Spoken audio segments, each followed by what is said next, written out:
आज का दूसरा दिन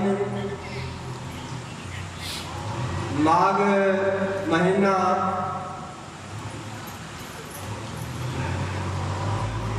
कृष्ण पक्ष अष्टमी तिथि वासरे श्री श्रीचरवार वासरे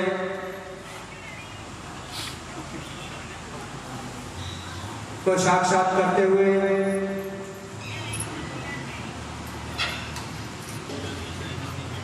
कथा में प्रवेश करते हैं। सभी मिल करके जयकारा बोलिए श्रीमद् भागवत महापुराण की। ओम श्रीमद् भागवत महापुराण की। ओम श्रीमद् भागवत पुराण की।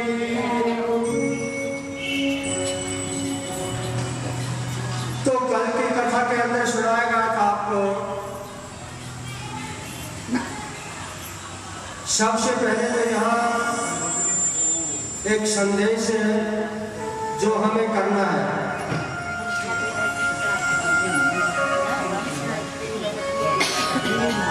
हम सबका यहाँ फर्ज बनता है, धर्म बनता है कि नमः पर्वत तो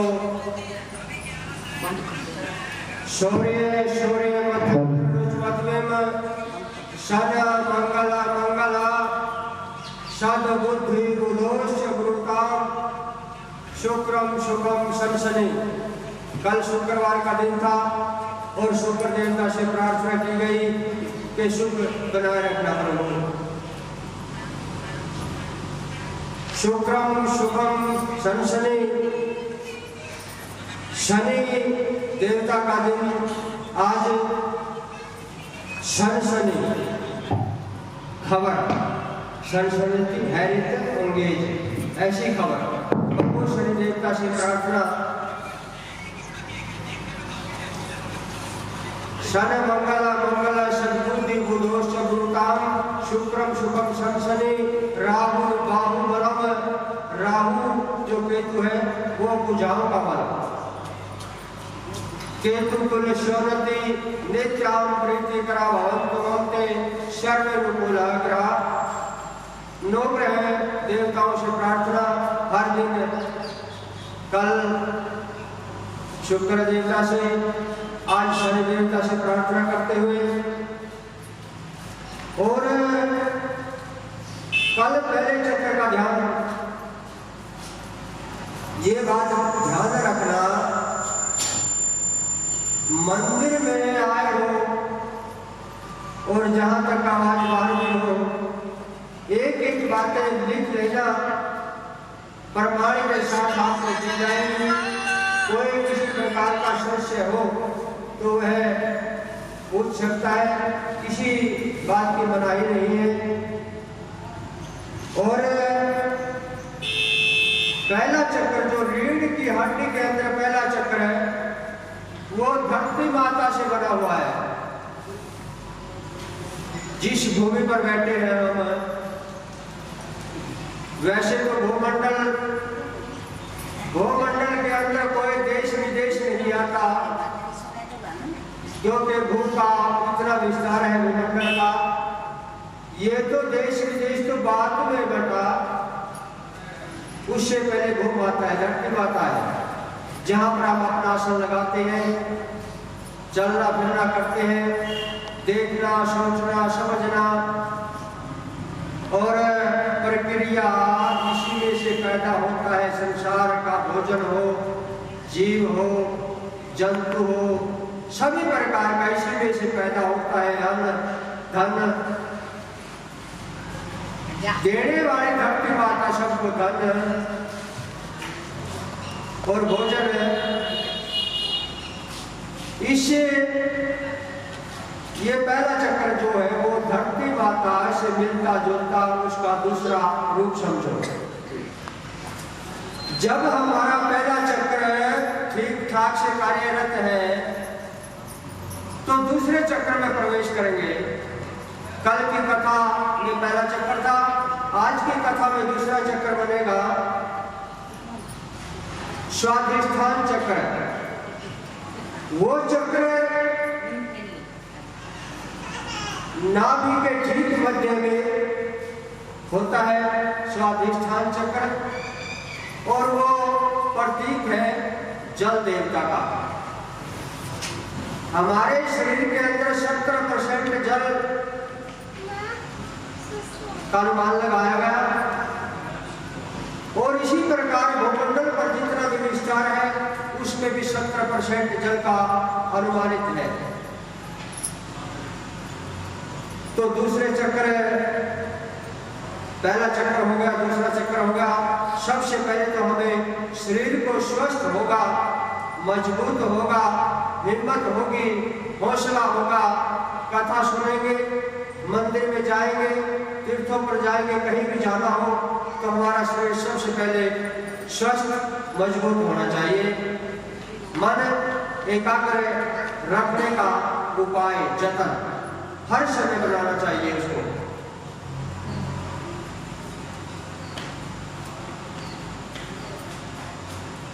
अब एक की गिनती, एक क्या है? एक माता है, वो पृथ्वी माता है, वो जन्म देने वाली माता है, वो दुर्गे माता है, वो एक है, एक भगवान है, परमपिता परमात्मा विधाता। क्योंकि आगे का जो संचालन होता है विधाता से और वे माता से, क्योंकि इनके चक्र काल का जो चक्र था वहां सभी देवता, मनुष्य, देवता, दैत्य, किन्नर सभी उस चक्र के अंदर घूमना पड़ेगा, चक्कर काटना पड़ेगा। जैसे पहले चक्र में और ऋषि की कथा सुनाई गई थी कल, एक ऋषि की, जैसे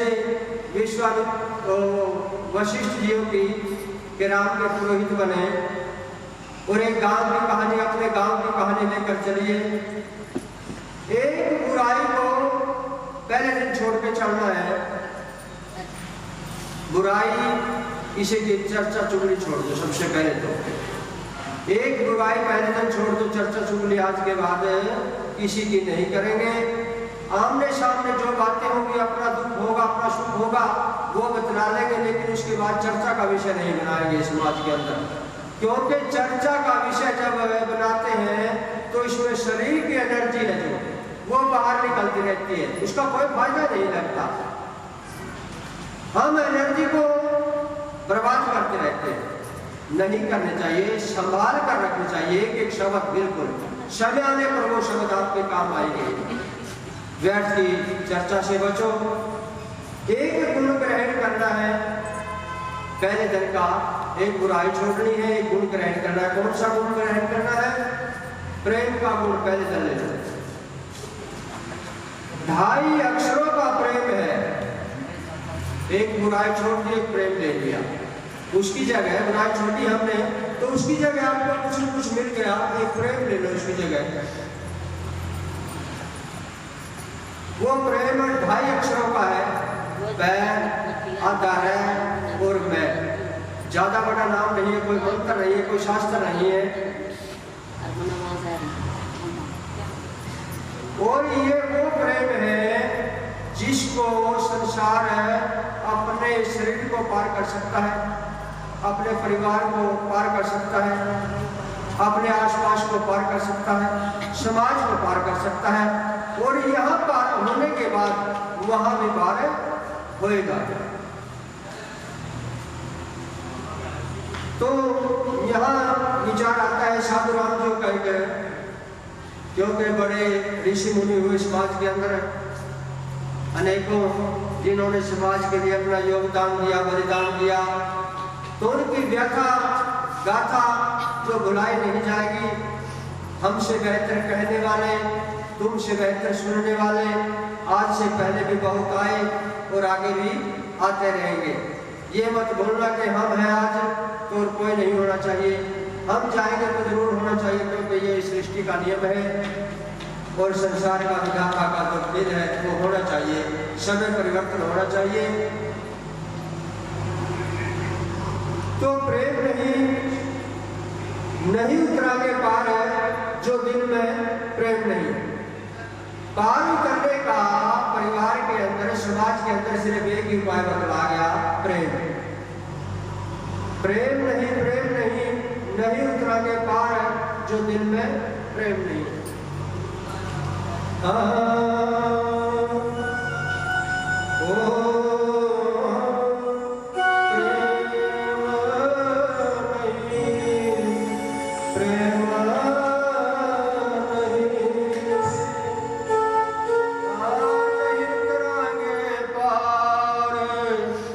दिल में प्रेम नहीं, नहीं उतरांगे पार जो दिल में प्रेम नहीं।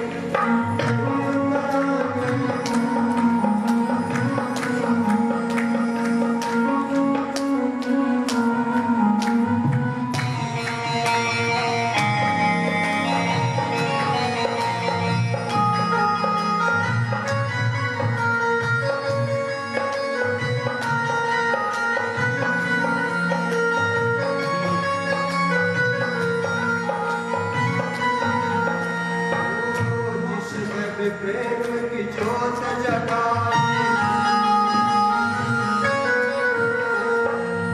उनको मिल गए कृष्ण कन्हैया। बिना प्रेम संत कसाई, वो समझा नहीं गवार दिल में।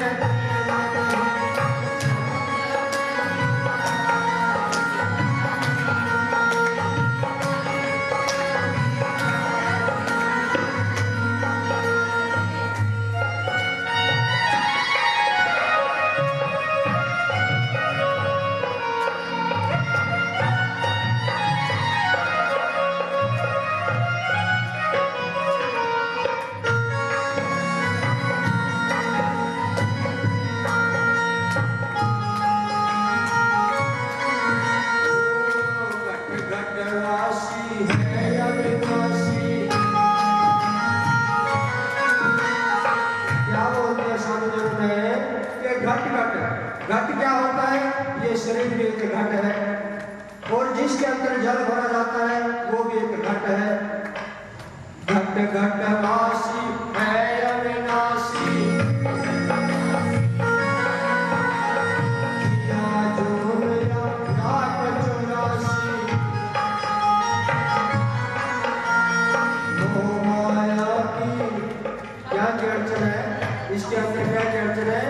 मोह माया की, मोह माया की गल रही फांसी। समझे नहीं गवार दिल में।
कौन सा गुण ग्रहण किया?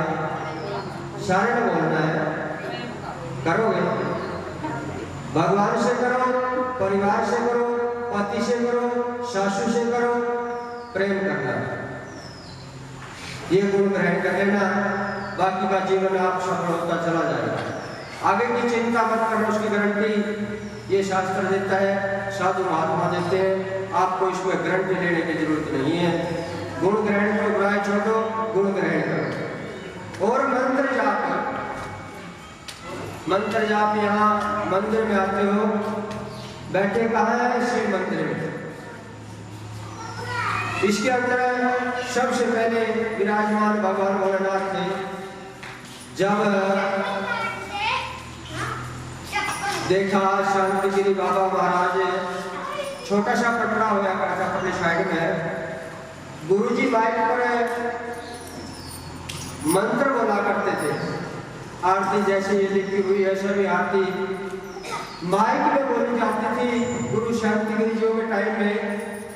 और छोटा सा पटड़े पर बैठकर हम छोटे छोटे बच्चे 7-8 साल के लगभग समय सुना करते थे।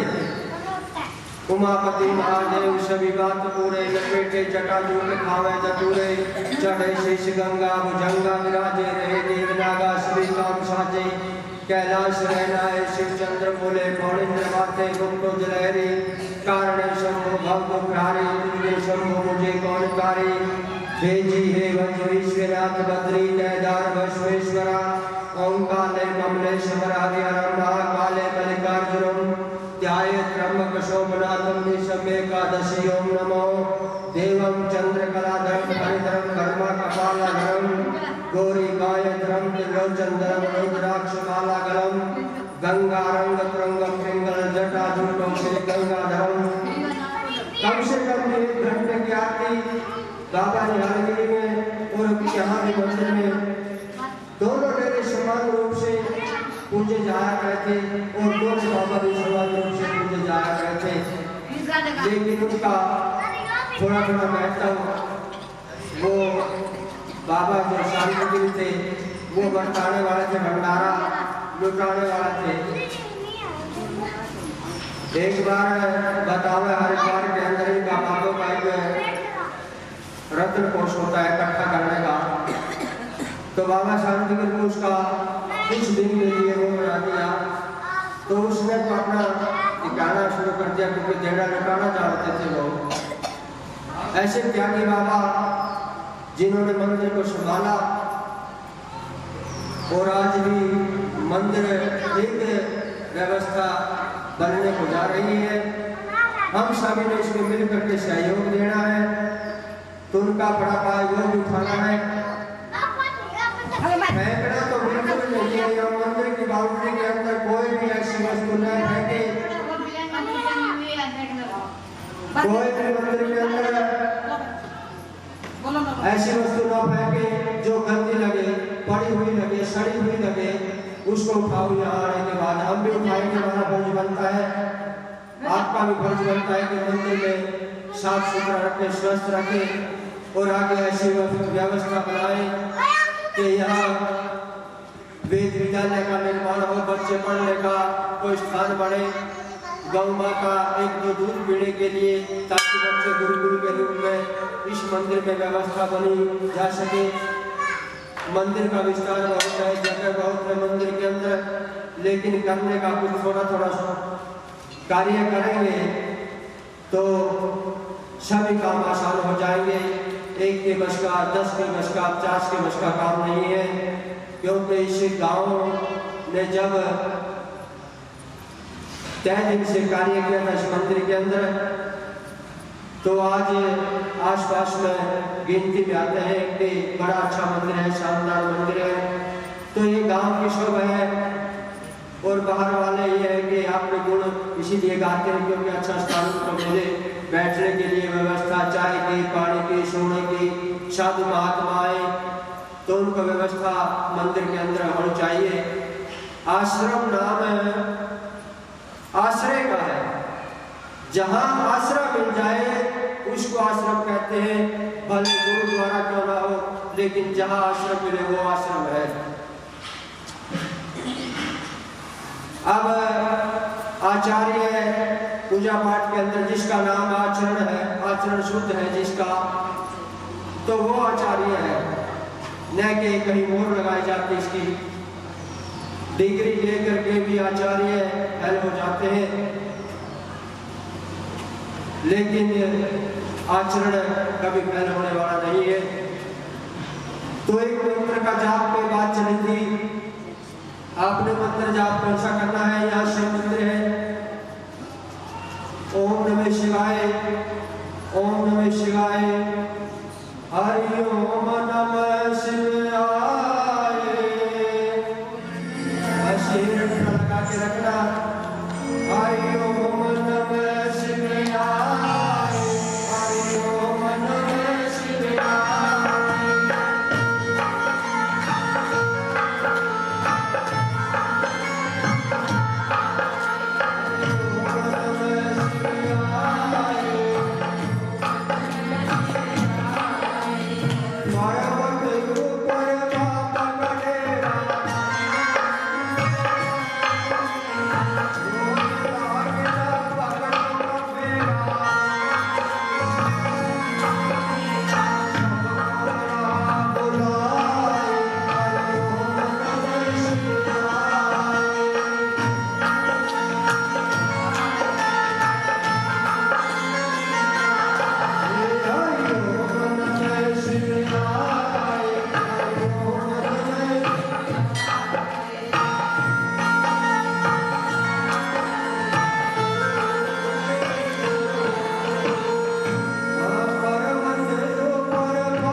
चलता रहना चाहिए, क्योंकि सुनना तो कानों में है, लेकिन मंत्र का जाप मनों के अंदर चलता रहना चाहिए। जितनी देर कथा चलते रहे, आपने मंत्र जाप साथ में रखना है।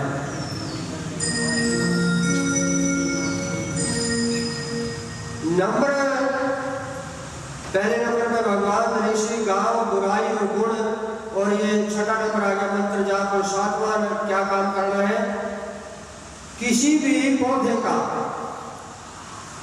भले ही जामुन हो, अमरूद हो, किसी भी प्रकार का पौधा हो, उसका पत्ता या तो नीचे गिरा हुआ हो या तोड़कर या टहनी मुंह में चबाने से मुंह में जो दुर्गंध है वो बाहर होती जाएगी। भले ही पत्ता नहीं लगेगा और मुंह में चबाते रहो सुबह के टाइम से जिस भी टाइम लगे। इससे शरीर के अंदर फायदा होगा, मुंह साफ हो जाएगा और ब्रश भी साथ में। वैसे तो अच्छी चीज है। और एक फूल का या फल का या सदाबहार का पौधा हो या तुलसी का पौधा हो अपने घर पे रखो। भक्ति की कथा कल सुनाई गई थी और ग्रह की आज शनिचरवार ग्रह की प्रार्थना की गई, माता पिता का अभिवादन किया गया। श्लोक क्योंकि चिंता चिता चिंता चिता समायुक्ता बिंदु मात्र विशेषता सजीव देते चिंता निर्जीव देते चिता। चिंता शरीर के अंदर नहीं रहनी चाहिए। चिंता जी का समान है, क्षमा मुक्ता मुक्त कर देगी। बिंदु मात्र विशेष है, एक बिंदु का फर्क है चिंता में और चिता में। उसके ऊपर अंक बिंदु लगाई गई और उसके ऊपर कुछ नहीं है। चिंता और चिता ये दोनों भस्म करने वाली है। चिंता तो एकदम से धीरे धीरे भस्म करती है चिंता, और चिता जो है एकदम भस्म हो जाता है। सजीव रहते चिंता, सजीव जो जीवन चला हुआ है उसको चिंता खा जाती है, और निर्जीव रहते चिता। तो जब मंत्र जाप होगा तो चिंता वहां नहीं आएगी। ये कर्म करने के बाद कोई भी शरीर के अंदर रोग नहीं रहने का कोशिश करते रहो, प्रभु का नाम रटते रहो, गुण ग्रहण करो, बुराई त्यागो, और दूसरे दिन की कथा में प्रवेश करेंगे।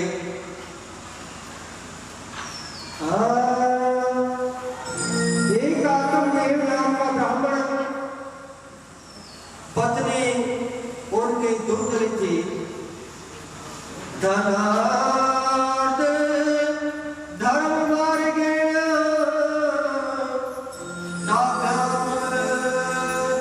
नीति तथापि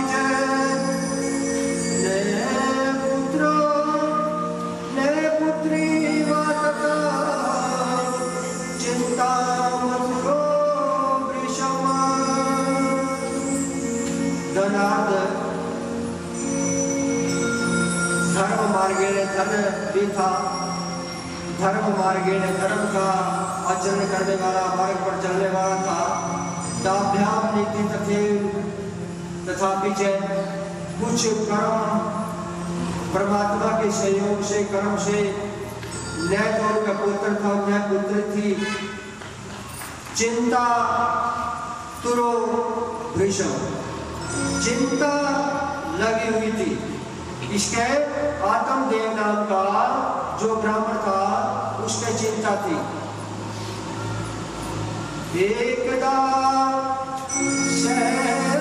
जो दुखाद तब गतिया मनगता। एकदा एक दिन द्विजो, द्विजो मैंने ब्राह्मण, दुखाद दुखी हुआ, गृह घर तयकत्वा त्याग, बनगत त्याग करके वन को आ गया। मुहूर्ता तपि तत्रैव कश्चित् सन्यासी आगता। मुहूर्ता ऐसे परमपिता परमात्मा के करने हुए तदैव कश्चित्, वहाँ एक सन्यासी उसके पास आ गया। आत्मदेव जो ब्राह्मण वनों में गया हुआ था, चिंता थी, उसके पास सन्यासी आया और कारण पूछा कि ब्राह्मण दुखी क्यों हो।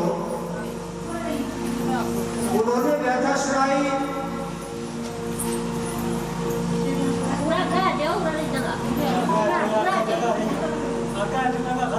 उन्होंने व्यथा सुनाई कि साधु महात्मा,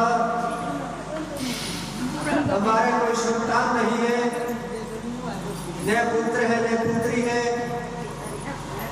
इसी बात को लेकर मन नहीं लगता और चिंता बहुत है। तो साधु महात्मा ने उसको आशीर्वाद दिया और एक फल दे दिया कि आप अपनी भार्या को अर्धांगिनी को जाकर के खिला देना। उस फल को स्वीकार करके वो ब्राह्मण घर आया, अपनी अर्धांगिनी को कहा कि हे देवी, नारस्ते पूजन्ते तत्र रमन्ते देवता। जिस घर के अंदर, जिस समाज के अंदर नारी की पूजा की जाती हो वहां देवता निवास करते हैं, और जिस घर के अंदर नारी को दुत्कारा जाता हो वह घर नरक माना जाता है। भले ही कितने ज्ञानी हो, महात्मा हो, सज्जन हो, लेकिन ये छोटी सी बातें हैं। जिस घर के अंदर क्लेश है वहाँ कलह का वासा है, वहाँ देवता नहीं है। और जहाँ नारी की पूजा की जाती हो, आदर से नाम लिया जाता हो, सत्कार किया जाता हो बड़े बुजुर्गों का, तो वहाँ देवताओं का स्थान कुदरती हो, वहाँ विराजमान हो जाते हैं। अब वो सन्यासी ने फल दिया, फल को लेकर के अपने अर्धांगिनी को दिया कि देवी ये फल साधु महात्मा ने उपकार किया है, आप इसको खा लो। अब उस फल को लेकर देख करके वो भी टाला मटोला करने लगी, कहा कि इसको खाऊंगी, गर्भ के बीच में बच्चा आएगा और वो बच्चा बड़ा होगा, पेट बड़ा हो जाएगा, कैसे उसका जन्म होगा, इन विचारों में खो गई।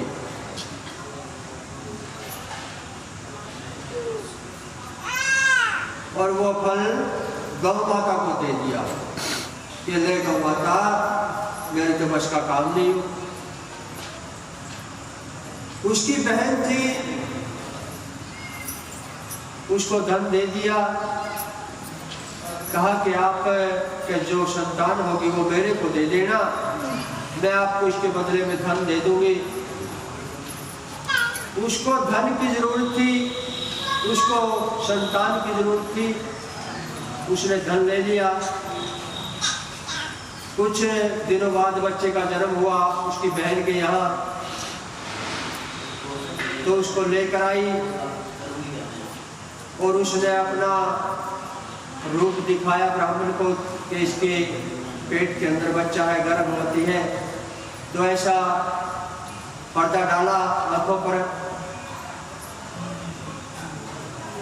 तो जन्म हुआ उसका। गौ माता के गर्भ से गोकर्ण ने जन्म लिया। अब गोकर्ण 5 साल का था। गौ जैसे उसके कान थे, लेकिन सारा शरीर इंसान का था। उसका नाम गोकर्ण रखा गया, क्योंकि गौ माता के गर्भ से जन्म लिया, तो उसका नाम गोकर्ण रखा गया। अब पहले क्या था, वेद विद्या पढ़ने के लिए गुरुजियों के पास में जाना हुआ करता था। पहले इतने विद्यालय नहीं थे, स्कूल नहीं थे, वहाँ शिक्षा दी जाती थी सभी प्रकार की, जो आज स्कूलों में शिक्षा दी जाती है उससे भी बढ़कर शिक्षा गुरुकुलों में दी जाती थी। ज्ञान की, विज्ञान की, भूगोल की, खगोल की, सभी प्रकार की विद्याएं वहाँ, कैसे ब्रह्मचार्य रहना है। तो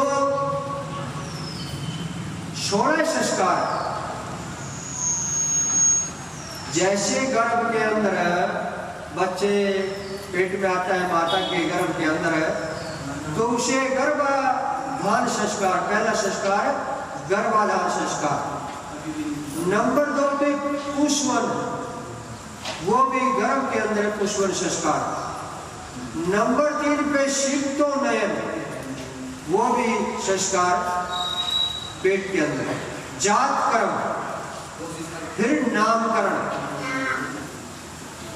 नाम रखा जाता है बच्चे का जन्म लिया, जैसे गोकर्ण का नाम रखा गया उसी प्रकार उसका नामकरण हुआ। इस नामकरण से पहले ये लगभग 4 संस्कार है। 5वां संस्कार नामकरण का, नाम रखना, और छठा निष्कर्मण, 7वां अन्नप्राशन, अन्न पिलाना, 8वां मुंडन करवाना, और 9वां विद्या के योग्य बन जाता है, उसे विद्या में अध्ययन के लिए गुरुकुलों में भेजना। 10वां कर्ण वेद, कानों को बेंधना। 11वां उपनयन, और 12वां वेदा अध्ययन, वेदों का आरंभ, वेदों का पढ़ना, और केशांत, केश कटवाना, अंत। 14वां समावर्तन, और 15वां समय को सुचारू रूप से, 15वां विवाह संस्कार, और 16वां अंत्येष्टि, विदाई संसार से। ये 16 संस्कार जिसके पास है वो पूर्ण ब्राह्मण है और पूर्ण ब्रह्म ज्ञानी है। बगैर संस्कार के जब हम कहें तो हमारे पास संस्कार ही नहीं है, तो हम अपने आप को विद्वान समझें या ब्राह्मण समझें, तो ये मूर्खताई है। क्योंकि यहाँ 16 संस्कारों वाले भी ब्राह्मण बहुत हैं, गुरुकुलों के अंदर बहुत हैं। अब विद्या अध्ययन के लिए चला गया गोकुल, तो दूसरे लड़के का जन्म जो वो था, उसका नाम रखा गया धुंधुकारी।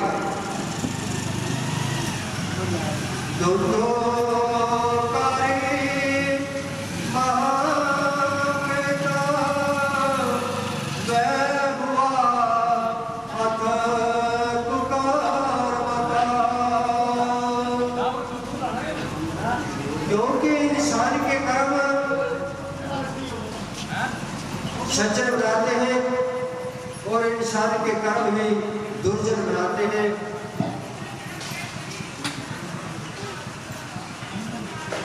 धुंधुकारी महाप्रेत उसके कर्मों के अनुसार, क्योंकि दारू पीना, गलियों में इधर उधर बहकना, फालतू की बातें करना, माता को धोखा देना, पिता को धोखा देना, क्योंकि पिता भी वनों के बाहर निकल गया था, जो आत्मदेव ब्राह्मण था, उसके इस कर्म से वो घर से निकाल दिया। जैसे आजकल आश्रमों में छोड़ाते हैं माता पिता को, तो वो धुंधुकारी के समान ही पुत्र है जो अपने माता पिता को त्याग कर छोड़ कर आते हैं। वो कुकर्मी है, अधर्मी है। तो महाप्रेत वह भुआ कुकर्मता, उनके कारण उसको महाप्रेत की योनि प्राप्त हो गई। न तो गति हुई, वो भटकता फिरा आकाश मंडल के अंदर। जैसे एक कथा बीच में आती है छोटी सी, के सूर्यवंशी खानदान के अंदर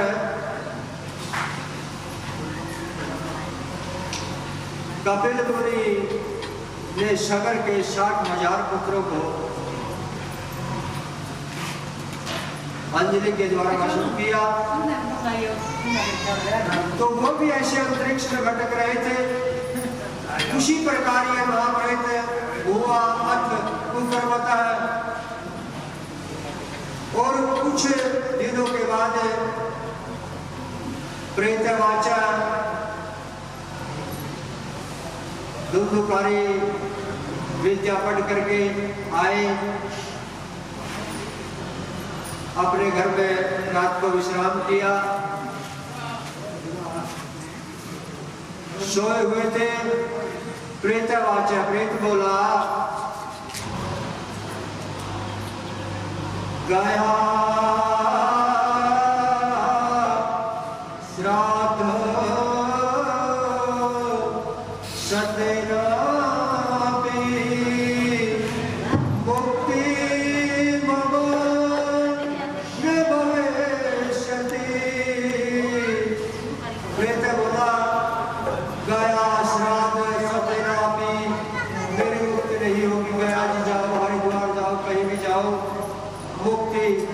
का कोई आगे का सोर्स नहीं दिखता।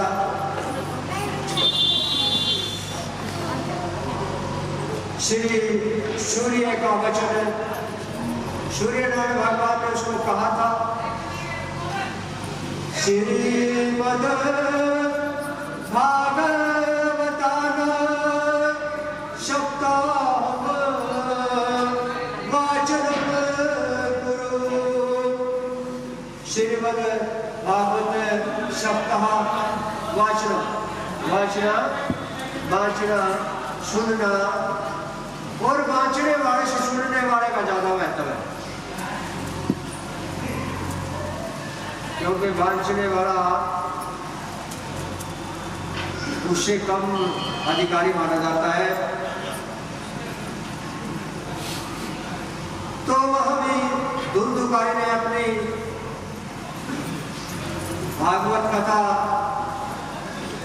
का जो षोडश है, साधन है, जैसे मंदिर में हमने जोड़ा उसी प्रकार उसने भी अपना जोड़ना शुरू किया।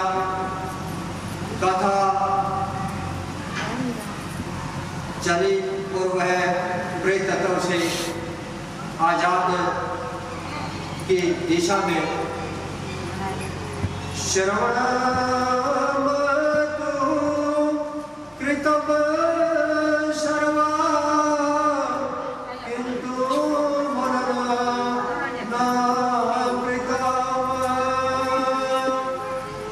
सुना तो सबने, भागवत को सुना तो सबने, जैसे परीक्षित के वहां भी आए थे, अब गोकर्ण के यहाँ भी आए हैं, और यहाँ शिव मंदिर में हम भी आए हैं। हमारे पे लागू होता है कि सुनते तो सभी हैं, इतने जने सुन रहे हैं, गांव सुन रहा है क्योंकि आवाज बाहर भी है, इसमें से कोई बिरला धन्य तुम्हारे फायदे की नहीं मानेगा वो जो जानेगा सही। ये ऐसा शब्द है, अगर एक शब्द की विरटना लग गई तो पार उतर जाओगे।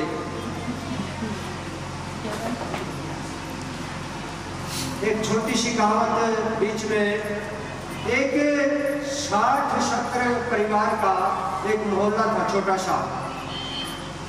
उस मोहल्ले के अंदर एक बुजुर्ग माता थी, वो शाम को निमंत्रण दे के आ गई थी, बेबे तेरे जो मेरा लड़ने का और लड़न खातर तैयार नहीं है, वो फिर नहीं गया। ये बात का आदत से अनाचार थी, वो उसकी चुनौती स्वीकार करनी पड़े करे थी कि ठीक है लेके आ जाना।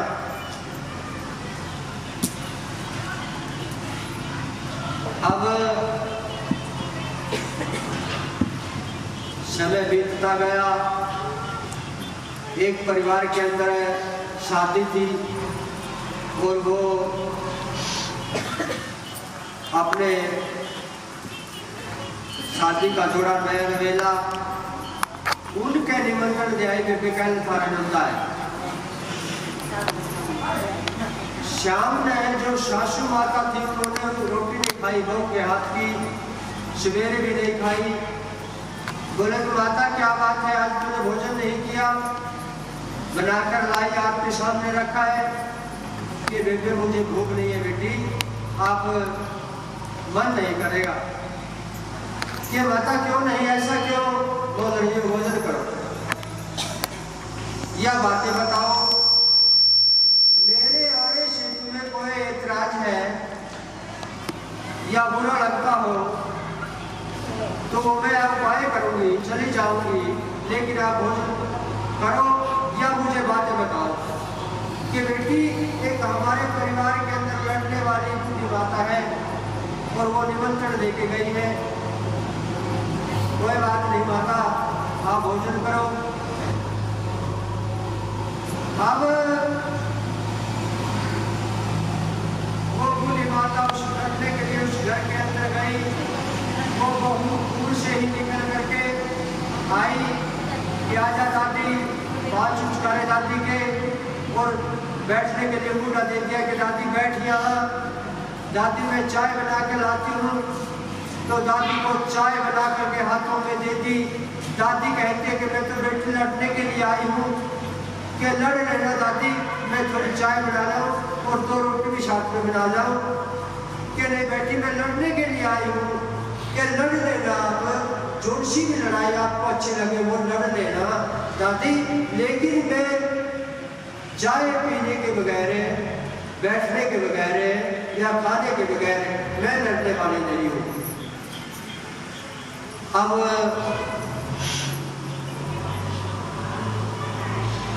चाय पी, रोटी खाई, खाने के बाद उसके पास में बैठ गई। बोल दादी कैसी लड़ाई लड़ने की तू? अगर तुझे 10-20 मिनट की लड़ाई लड़ती है तो पहले पानी भरने जाया करे थे कुएं पे, तालाबों के बाहर। तो चल दोनों दादी एक छोटा सा बर्तन तो ले लूँगी, दोनों लड़ते जाओगे, दूध बुझाते जाओगे और साथ में पानी भर जाओगे, दोनों काम कर देंगे। और जय दादी तरह लड़ती है 6 महीने की लड़ाई, तो एक साथ में उसका जो कपास मिलती है बाड़ी का, किसान उगाते हैं, तो उसका एक आधा किला बोले दौड़ावांगे, चुगांगे, तो साथ में लड़ाई भी लड़ाएंगे। और जैसे तेरे का काम बड़ा दादी से काम करते ही, लड़ने का ज़्यादा बड़ा तो लड़ने का कर लिए, और जो चुगी जाओ तेरे में चुग लिए, अन्य अपना काम करते रहेंगे, 2-4 वो उतरे तैर लिए। और दादी ने कहा तेरे 60 पर की छेड़नी में एक शीर का ही का कितना हुआ जा, उन्हें लड़ाओगे, बांधोगे, खोदोगे, पीटोगे, साथ में निकल जाएगा, हरों काम भी निकल जाए, दोनों काम कर दोगे। बोले अगर बेहे जो तेरे आगे हाथ, मैं तो आज के बाद लड़ देगी। तो ऐसा काम करना चाहिए जो लड़ खतरा है, आगे लड़ तो करा ही नहीं, और अपना सुरक्षित रहते। तो इसी प्रकार है श्रवणंतु कृत्य सर्वः किंतु मनन न कृता। किसी ने मनन, एक धुंधुकारी ने ही मनन किया, सुना बड़े चाव से, भाव से, और वो परम गति को प्राप्त हो गया। अब ये कथा चल रही है, सुखदेव मुनि सुना रहे हैं। परीक्षित जी हाथ जोड़ करके सुखदेव मुनि के सामने खड़े हो जाते हैं कि हे महामुने, आप तो भूत को जानने वाले हैं, भविष्य को भी जानने वाले हैं, आप वर्तमान को भी जानते हैं, तीनों कालों का पूर्ण ज्ञान है। भूत क्या होता है? हे महामुने, आप तो भूत जो बीत गया वो काम नहीं आएगा, भले ही याद कर उसको, लेकिन बेकार, भूत जो बीत गया। भविष्य आने वाला जो समय आएगा वो भविष्य है, और वर्तमान के अंदर हम बैठे हैं, ओम नमः शिवाय का जाप चल रहा है, कानों में भागवत की आवाज गूंज रही है, दर्शन मेला देख रहे हैं, आंखों से सुंदर मेला है। और ये मेला कितनी देर का है? घंटे का, 2 घंटे का, 3 घंटे का। तो ये मेला, ये योग यहाँ भी जुड़ा हुआ है, और वहाँ आगे जाने के बाद भी ये कोई झूठी बात नहीं है, प्रमाणित बात है। अगर नकारे तो उसको भी स्वीकार करते हैं। वर्तमान तीनों कालों को जानने वाले, कालों का पूर्ण ज्ञान है, ये काल का चक्र है। भूत भी आएगा, भविष्य भी आएगा, वर्तमान भी आएगा, इस काल के चक्कर। कालों का पूर्ण ज्ञान है, काल जो चला हुआ है उसका पूर्ण ज्ञान है। और धर्म के ब्रह्मज्ञ हो, धर्म को जानने वाले उसके ब्रह्मज्ञ हो। धर्म क्या होता है?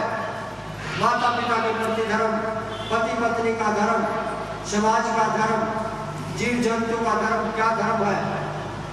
धर्म सभी के लिए एक सा है, और धर्म सभी के अंदर है, प्रेम भी सभी के अंदर है। जो जगाएगा सो उसे पाएगा और पार हो जाएगा।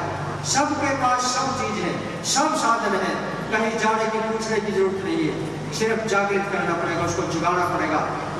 जैसे कोई सवेरे उठाते हैं कि उठो चाय बन गई, पी लो चाय बन गई, ऐसे झकोलना पड़ेगा शरीर को, तभी जाकर के आवाज निकलेगी और निद्रा टूटेगी। तो कालों का पूर्ण ज्ञान है, और धर्म के मर्मज्ञ हो, वशिष्ठ की संतान आपके दादा श्री पाराशर परम योगी है। सुखदेव मुनि के दादा पाराशर परम योगी है, योग को जानने वाले हैं वो, और परम तत्व के ज्ञाता है तत्व, जैसे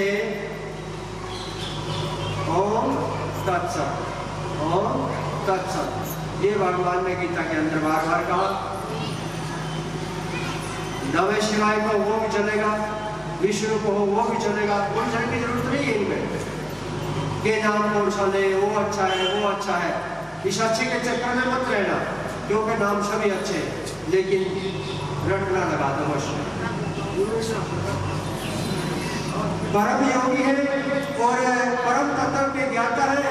हे महामुने, आपके पिता श्री वेद व्यास, सुखदेव मुनि के पिता कौन? वेद व्यास, और वेद व्यास भी साक्षात धर्म है। क्या? क्योंकि 18 पुराणों का जिन्होंने उल्लेख किया तो वो धर्म से कम नहीं है, धर्म की मूर्ति थी। उन्होंने 18 पुराण लिखे, और वशिष्ठ दादा परदादा वशिष्ठ जी है, और उससे भी दादा ब्रह्मा जी है, जहां से संचार होता है। तो ये राजा परीक्षित जी पूछते हैं, आपके पिता विज्ञानी है, परदादा विज्ञानी है, ये सुखदेव मुनि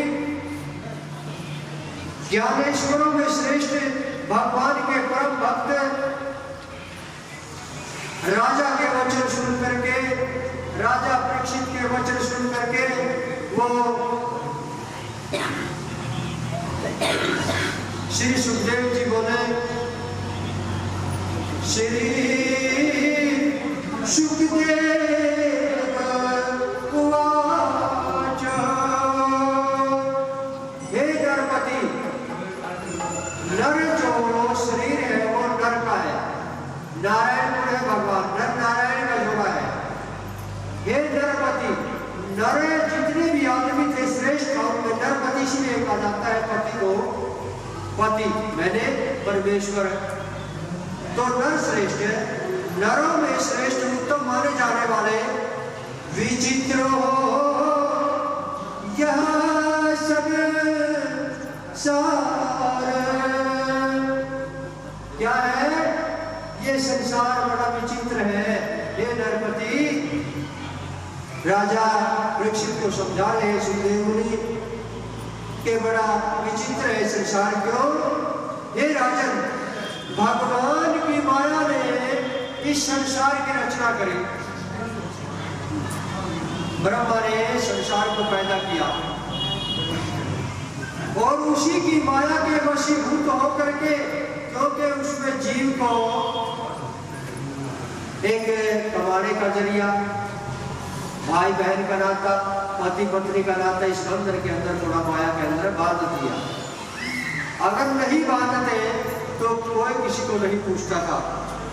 उसी के वशीभूत होकर के ये संसार चला हुआ है। वो मंडल पर जितने भी यात्रीगण हैं, वो सब यात्री अपनी यात्रा में चले हुए, लगे हुए, दिन रात मेहनत दौड़ भाग सब चलते रहते हैं,